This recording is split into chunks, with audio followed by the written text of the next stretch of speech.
Want to remove specific apps from your download history on iPhone?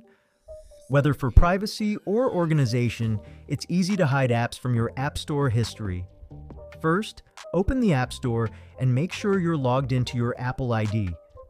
Tap your profile icon at the top right, then select Purchased.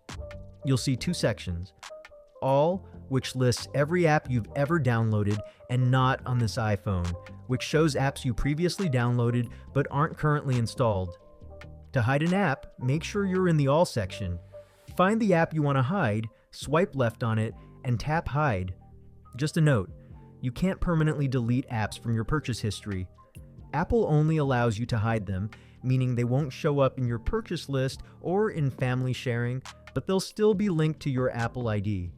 You can always re-download hidden apps later if needed.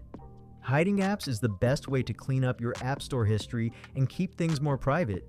Thanks for watching. If this was helpful, don't forget to subscribe my channel. It really supports me.